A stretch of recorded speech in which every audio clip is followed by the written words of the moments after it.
Hi, welcome to the October 2020 Bourne Review. I'm Susan Barlow. First, some headline news and announcements. Town meeting will be held on November 16th at 7 p.m. at the Bourne Middle School, not the Bourne High School. Need help with rent? The Massachusetts eviction moratorium, which is credited with delaying tens of thousands of evictions in the state, expired on October 17th. With over 19,000 year-round rental units on Cape Cod, thousands of residents and their families could face eviction. What we know right now is that for tenants to qualify for protection under the federal government's moratorium, a tenant must apply for all available financial assistance and complete a declaration notice. Both the financial assistance application form and the federal declaration form are available online at www.haconCapecod.org. The Bourne Scenic Park will be closing for the season on November 15th. We changed the clocks and fell back 1 hour on November 1st, but don't forget to test your smoke and carbon monoxide alarms. Newer alarms are carefree in that they have a sealed battery that lasts for 10 years. A new solar farm is coming to Bourne. On October 8th, the Planning Board issued its approval for a solar farm project at the former Cape Cod Aggregates site at 665 Scenic Highway by Next Grid Inc. The pumpkin patch at the Bourne United Methodist Church says that after opening 3 days late, they had their best year in the 13 years they've been in operation. The Bourne Food Pantry received a check for $16,450.87. Now for our top stories. Early voting in Bourne was a big hit. Over 6,000 ballots were processed by October 30th. Bourne had a 75.4% turnout of registered voters. While national results for the presidential election may take some time, Democrat Joe Biden and running mate Kamala Harris won the Cape Cod and Islands in a landslide against the GOP ticket Donald Trump and Mike Pence. Total vote tallies across the region were Biden ticket 96,312 and the Trump ticket 53,811. Here are some local election results. 2 county commissioners' seats were won by Democrats Mark Forrest and Sheila Lyons. Incumbent Republican Ron Beatty lost his seat. Republican Steve Zaros beat out James Deaver for state representative. I caught up with Mr. Zaros outside of the polling place at the community building. Hi there, good afternoon everybody. I'm Steven Exaros and it's an incredible day to be an American. So I just came over from West Barnstable, Marston's Mills, Sandwich. Go out and vote because so many people have sacrificed to let us do this. So thank you guys. Susan Moran defeated Bourne local James McMahon III for the state Senate seat vacated by Vinnie DeMacedo. Susan Moran won the special election against McMahon back in May to finish out DeMacedo's term. Democrat Bill Keating wins re-election to the U.S. House in Massachusetts' 9th Congressional District. Democratic incumbent Ed Markey was re-elected to the U.S. Senate. Markey received 62.5% over Republican Kevin O'Connor's 37.5%. As for ballot questions, question 1 passed. This allows for expanded access to vehicle data. Question 2 failed. This question would have allowed for ranked choice voting.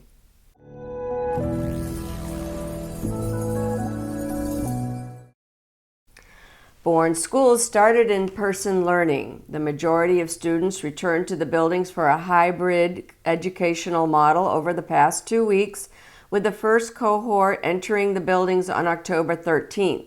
The second cohort started in the buildings on October 20th. A student at Upper Cape Tech tested positive for coronavirus, and their shop was sent home to quarantine for 2 weeks. Also, A person from the Bourne Middle School and one from the Bourne High School tested positive. Is a Daffodil Days festival in store for Bourne? The Bourne Historical Society has 5,000 daffodils to make a start at it. Daffodil festivals delight residents and draw tourists to Brewster in Bloom, the annual Daffodil Festival on Nantucket, as well as the Daffodil Days Festival in Sandwich. Hi, I'm Kathy Fox Alfano. I'm the chair of the Bourne Community Engagement Committee, also known as BCEC.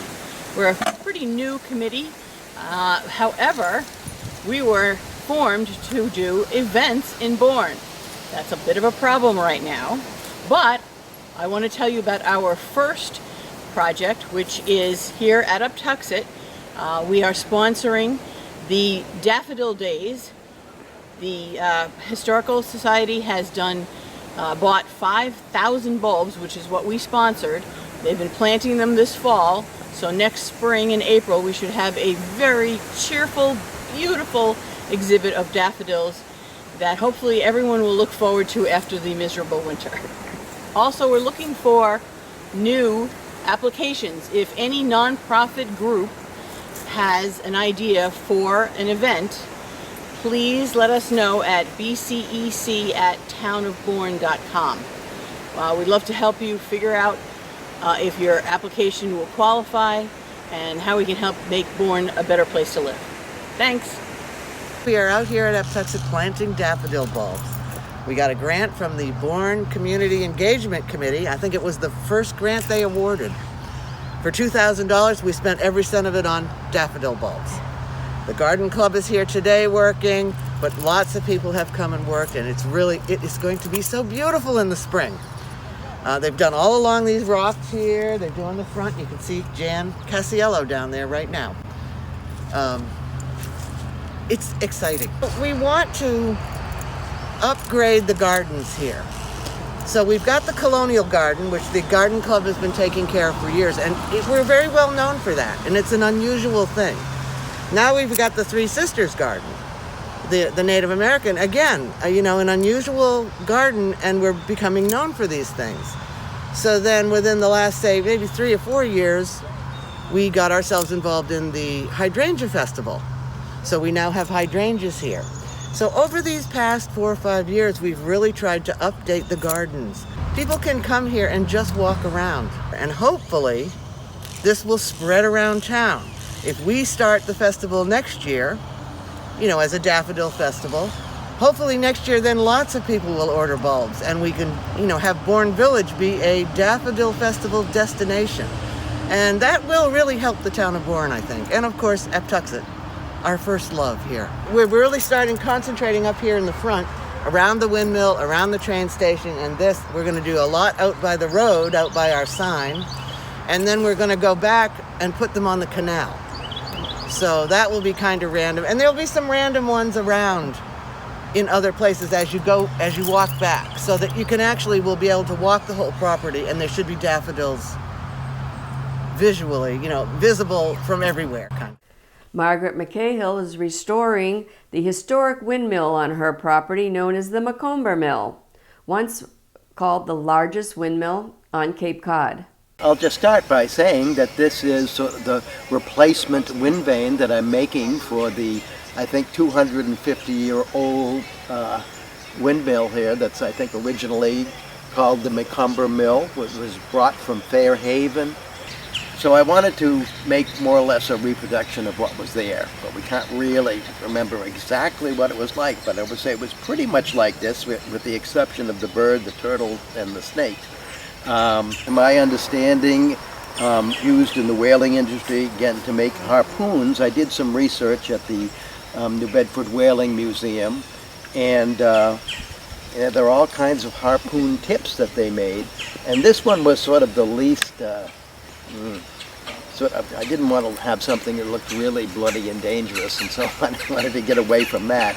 But I liked this shape because, for one thing, it's smaller, it's not going to catch a lot of wind, and that's just about the size and so on of one of the tools or harpoons that they would have used.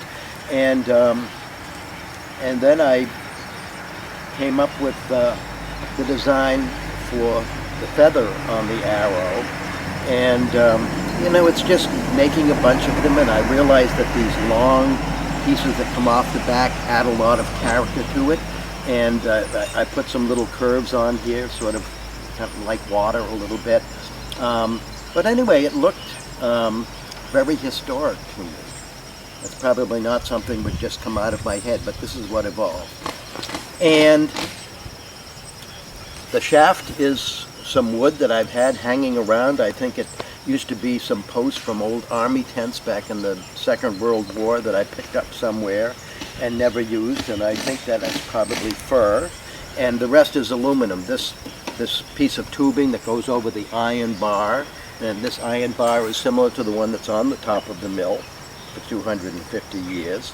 And the balance point is way up in here. This piece of aluminum goes through and is welded and is rounded so that it'll turn very easily. And my friend Michael Magyar, who's a glass blower over in Sandwich, this is one of his little scraps that I was able to put in there and make a little bezel so it'll be at the very top. Basically 1797, so technically 223. Okay. 223 years old. Smock style, I think they also call it. Mom called it a Rhode Island giant, was the other term.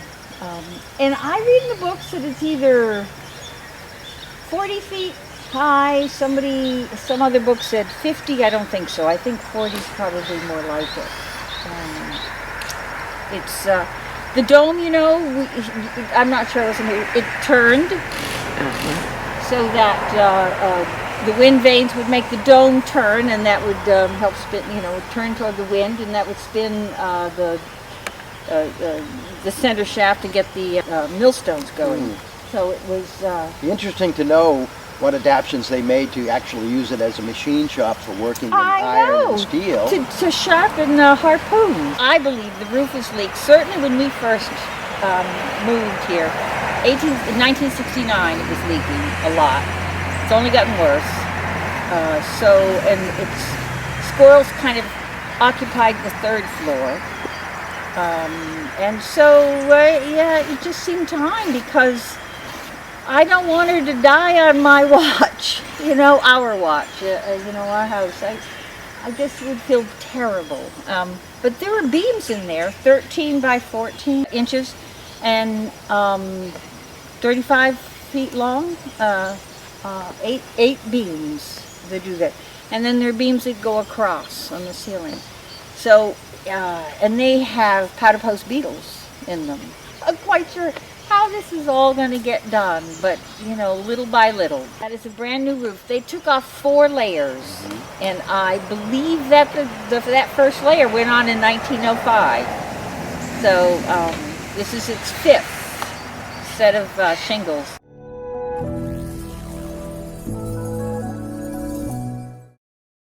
Bourne Newcomers and Neighbors Club held their October social at Uptuxet. Members gathered around the fire to toast marshmallows and make s'mores. A pumpkin decorating contest. First place was the Snow Goose by Karen Benedict. Second place was the Coronavirus Pumpkin by Tina and Bill Produce. And third place went to the Glamorous Pumpkin by Sandy Schultz. If you're interested in joining BNN, visit bournenewcomers.org or find them on Facebook.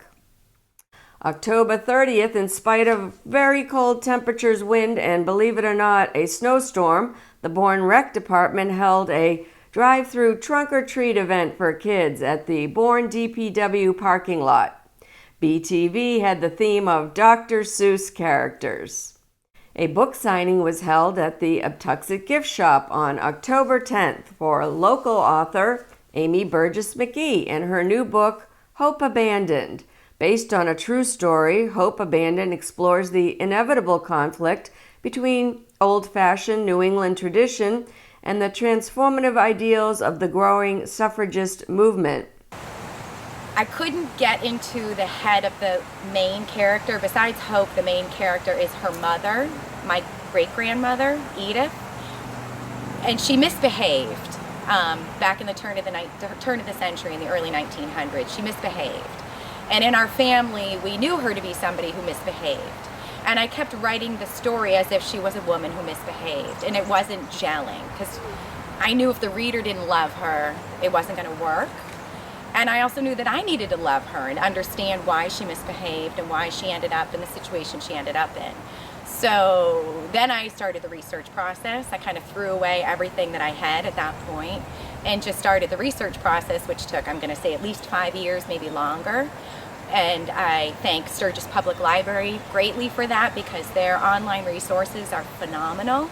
And I read newspapers from the time. I started in the late 1800s into the 1900s, read every newspaper article I could find, got a better feeling of what it was like to be on Cape Cod at this time.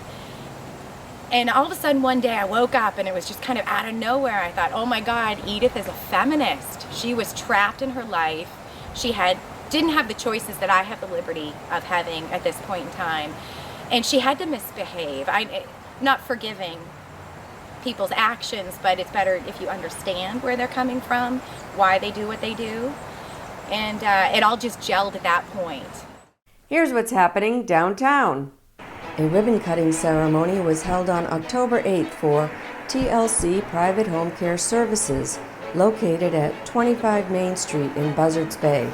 Owners Christine Tobin and Jolene Kachese hosted an outdoor party attended by family members, friends, colleagues, and Bourne Selectmen George Slade and Peter Meyer. Cape Cod Canal Region Chamber of Commerce President and CEO Maria Leva did the honors of cutting the ribbon. Everybody can come on in, come on.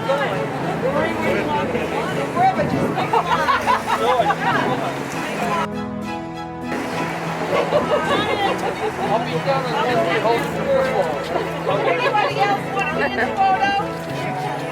Going once, going twice.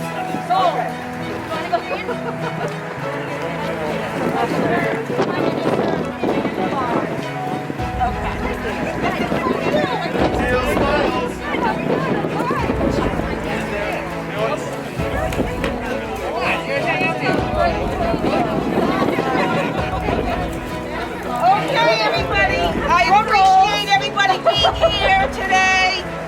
TLC is a brand new business. They're doing a top-notch job. They're reaching out to the community. They provide private home care, and they are very, very good with people, and we know the kind of work that they do here, so we really appreciate it. From Christine and Jolene, who are here, if you want to raise your hand and let you know that these are the owners of TLC. We have our selectman, Peter Meyer, George Slade. We have our board of directors chair, Kelly Marspo. Anybody else want to be introduced? All right, with that, we're gonna do 1, 2, 3.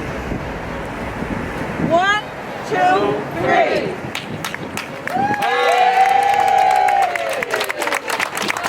Congratulations! Thanks everybody for coming. Appreciate it. We really appreciate everybody coming. Thank you so much.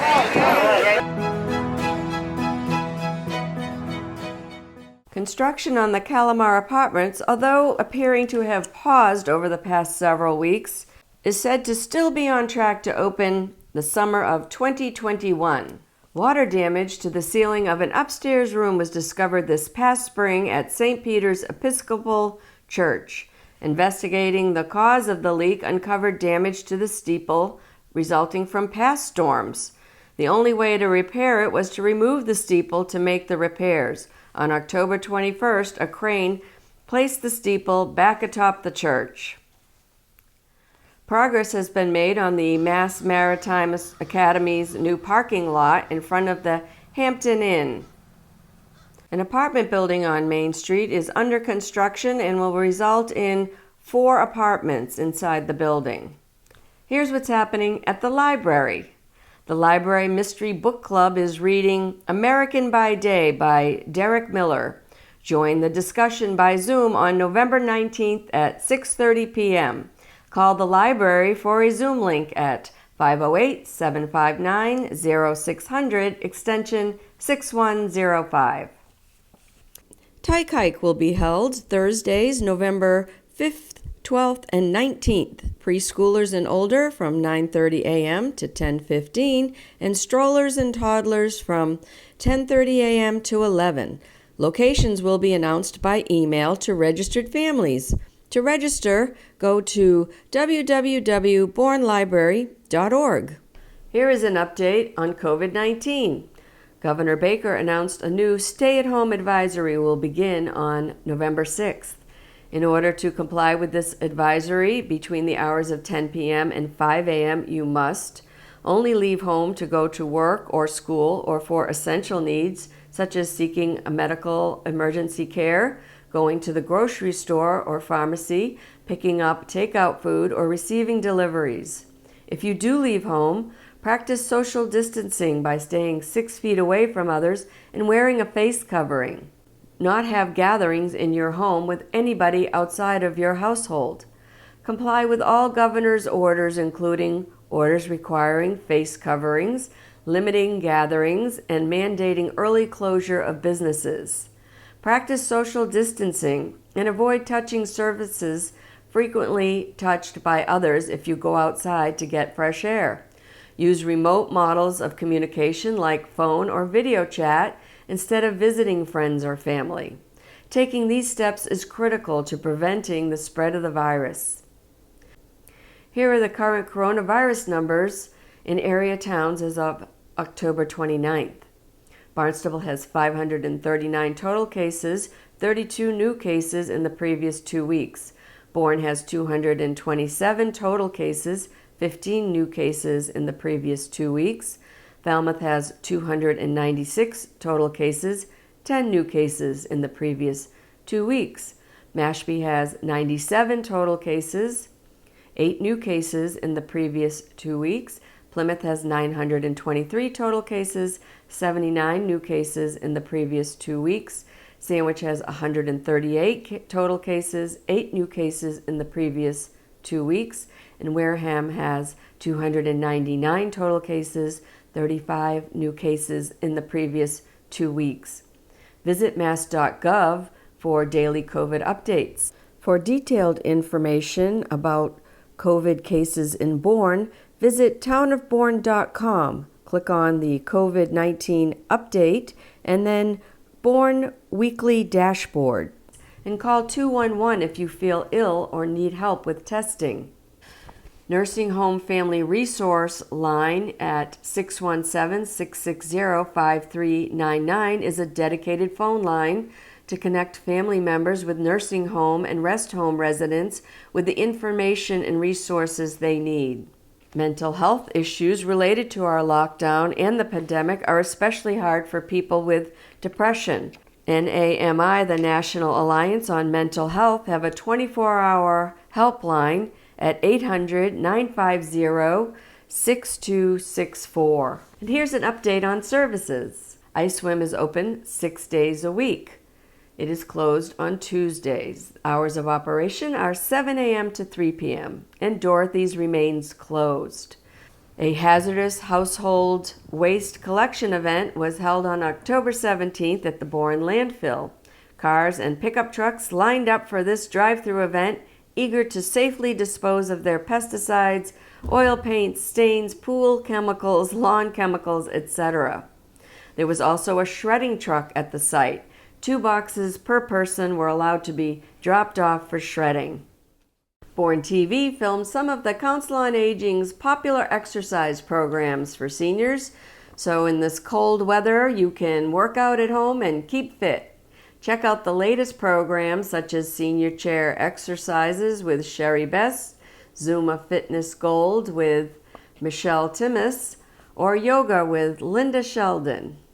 Stream on the BourneTV.com website and watch it on your big screen at home at Bourne Community TV's YouTube channel. Go to youtube.com and search for Bourne Community TV. Be sure to subscribe to the Bourne Community TV's YouTube channel to keep up with what's happening in Bourne. Friends of the Bourne Food Pantry are asking for monetary donations. They can be made to the Friends of the Council on Aging, sent to P.O. Box 144, Buzzards Bay, Mass. 02532. Clearly note that your donation is for the food pantry. If you're in need of Meals on Wheels, please call Elder Services of Cape Cod at 508-394-4630. Here are some beautiful photos by area photographers showing the beauty that surrounds us.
Let's take a look at the calendar to see some upcoming events. On November 14th, 7 p.m. to 9 p.m., Abigail Adams will join Bourne Historical Society online in a Zoom presentation with questions and answers for interested persons. Sign up is free. Email if interested to skyann@verizon.net. Gardens Aglow at the Heritage Museum and Gardens begins November 27th. It's an outdoor-only experience in 2020. Join them for celebration of lights that has become a treasured holiday tradition. This event features beautiful light displays throughout the gardens as well as many activities throughout the grounds. Go to heritagemuseumsandgardens.org/gardensaglow for tickets and information. Christmas in Old Bourne Village will take place 4 to 7:30 p.m. with a stroll through the village with town crier and the lighting of homes as the stroll goes by. The Bourne Historical Society will celebrate at the museums at Uptuxet with a bonfire, marshmallows, the reading of Goody Claus at 7 p.m. sharp at the Grover Cleveland Railroad Station. The gift shop will be open and chowder will be served. December 4th and 5th, the Uptuxet Garden Club will hold their annual Holiday Green Sale, Friday 3 p.m. to 7:30 p.m. and Saturday 10 a.m. to noon. It'll be held outdoors at the Briggs McDermott House, 22 Sandwich Road, across from the Bourne Library. The winter solstice will be held December 21st at the Lyons Family Pavilion at Uptuxet with a lantern light walk, s'mores, and more. Thanks for watching this episode of the Bourne Review. Have a safe and happy Thanksgiving, and I'll see you next time.